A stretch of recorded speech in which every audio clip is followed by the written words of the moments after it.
Hey guys, welcome back to the Pink Butterfly. It's your girl, Lady Sylvia. How you doing? And today we have a special guest. It is none other than Asian Persuasion here on YouTube.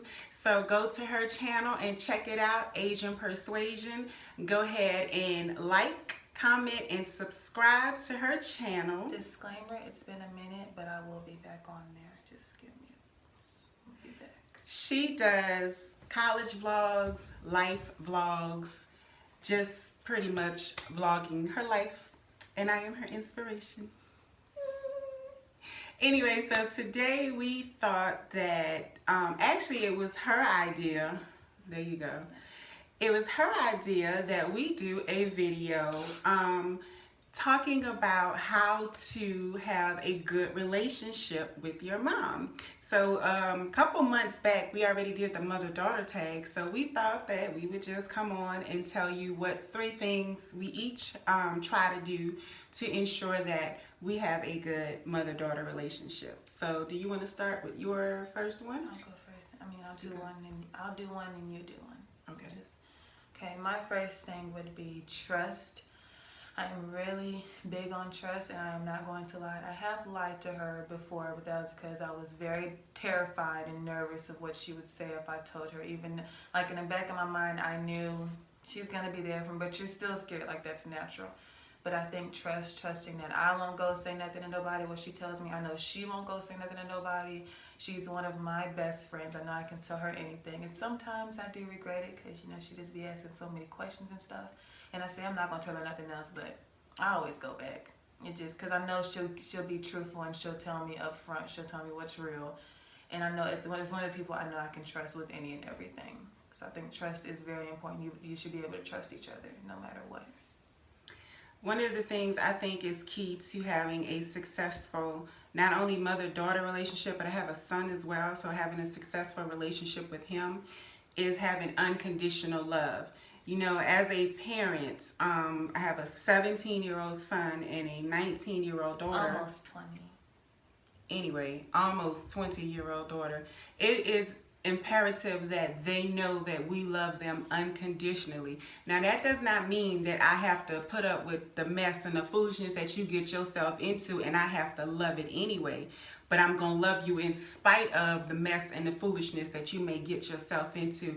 And I think a lot of kids or young adults, they probably don't want to tell their parents a lot of things because they feel like their parents won't love them, or the love will somehow be diminished. And it's very important that my kids know I love them unconditionally.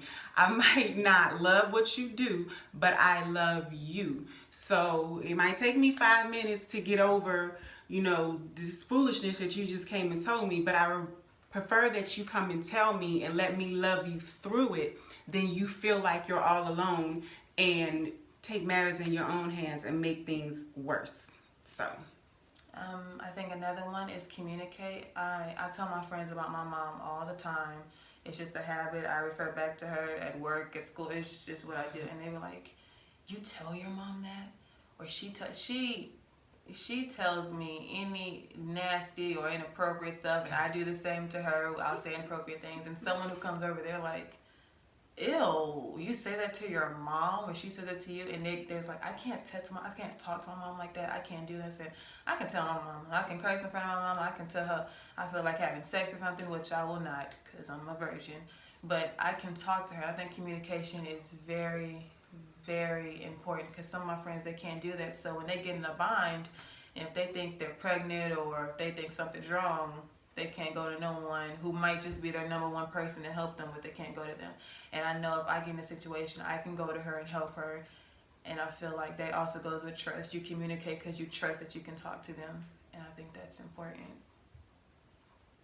I think the second thing I would say that makes having a good parent daughter or parent son or parent offspring relationship is to take the filters off.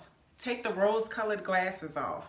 A lot of times as parents, we try to filter and censor what we tell our children, and in my opinion, that only creates like a false sense of living or a false picture down the road. Like she said, I have no filter. I have no filter. I would rather I would rather tell it to them like it is, the truth, than they hear some watered down fairy tale version of the truth out there in the streets by someone who's just as young and dumb as them, who don't know no better. I'm gonna tell you the real deal, Holyfield. I'm gonna tell you the truth about everything, and that's how it is. So, and also as parents, I think we need to take off our rose-colored glasses.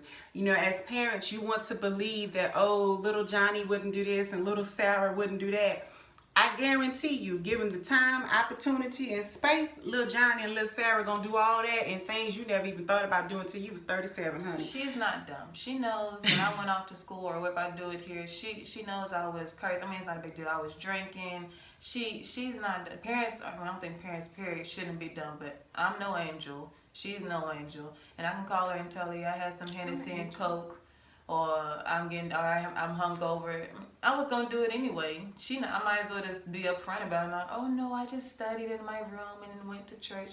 No, I drank and then went to church the next morning. It's just being honest.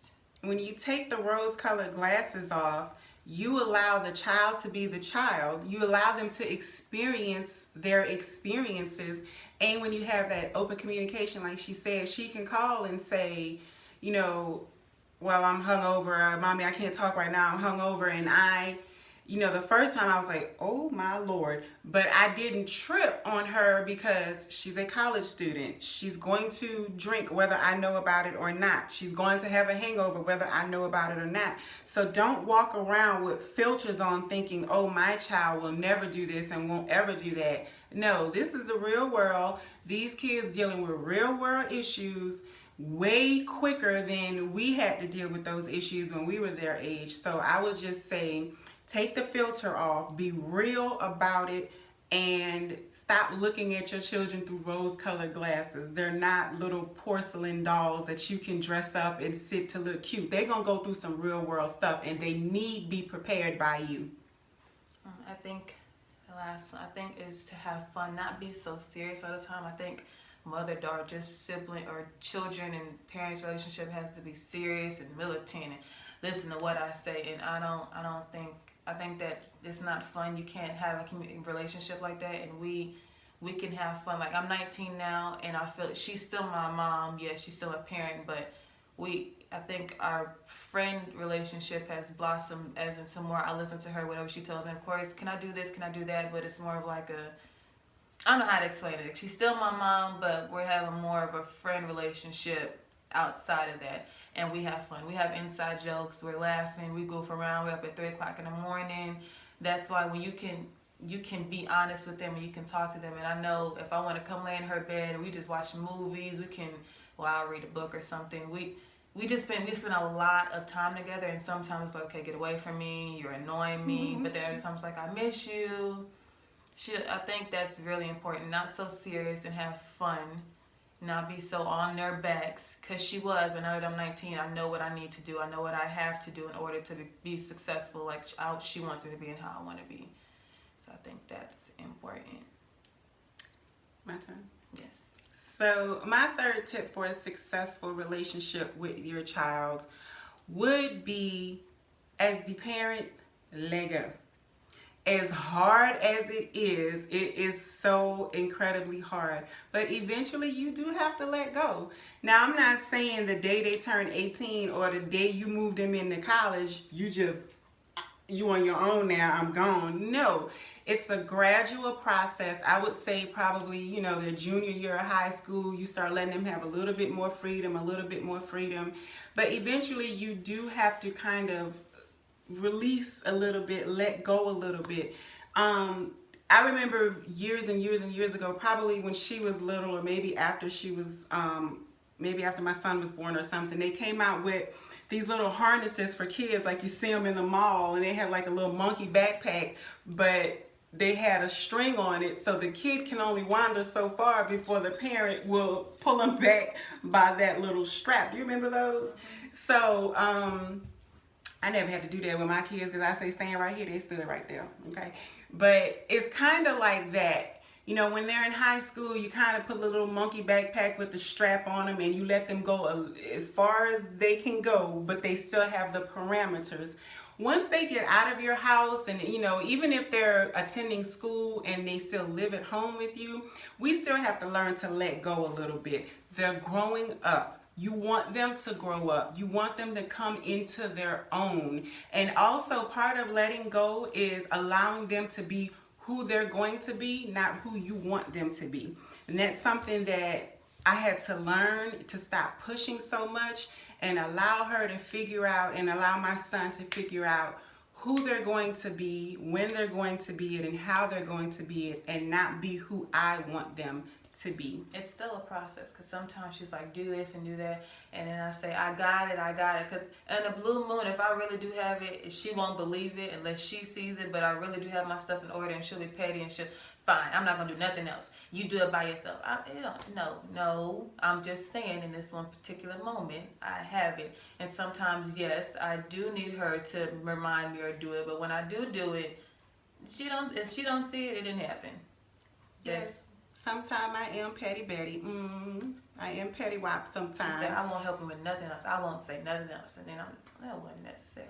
What are you talking about? But it's a process. So I think all the tips that we had to have a successful relationship, whether it be mom and daughter, mom and son, just whatever relationship, because you can take these tips I think that we gave and apply them to any relationship that you have that's worth something to you. And you can apply these tips and kind of make that relationship flourish and blossom and grow into something bigger and better than you ever thought. So it is a process, like she said. It's a process. I am petty Betty sometimes, but God is not finished working on me yet. So it is a process. So we hope that you guys enjoyed these tips. We didn't write anything down. We literally just went off the fly, off the top of our head. That's something I do all the time, but I am quite impressed with you because we didn't write anything down. I just told her to go with it, and so she just went off the top of her head too. So I'm quite impressed. Y'all know she get that from her mom, but look at her. We do not, please look at this. Let me take this off so y'all, I don't see no resemblance. We look just alike. She looks just like me. Hashtag in the bottom, daughter looks like mama. Y'all see it. She looks just like me. Maybe the lips. Maybe the everything. The only thing is that she a little whisper lighter than me. But other than that, this is my clone. So we hope you guys enjoyed this video, and we'll see you in the next video. Peace.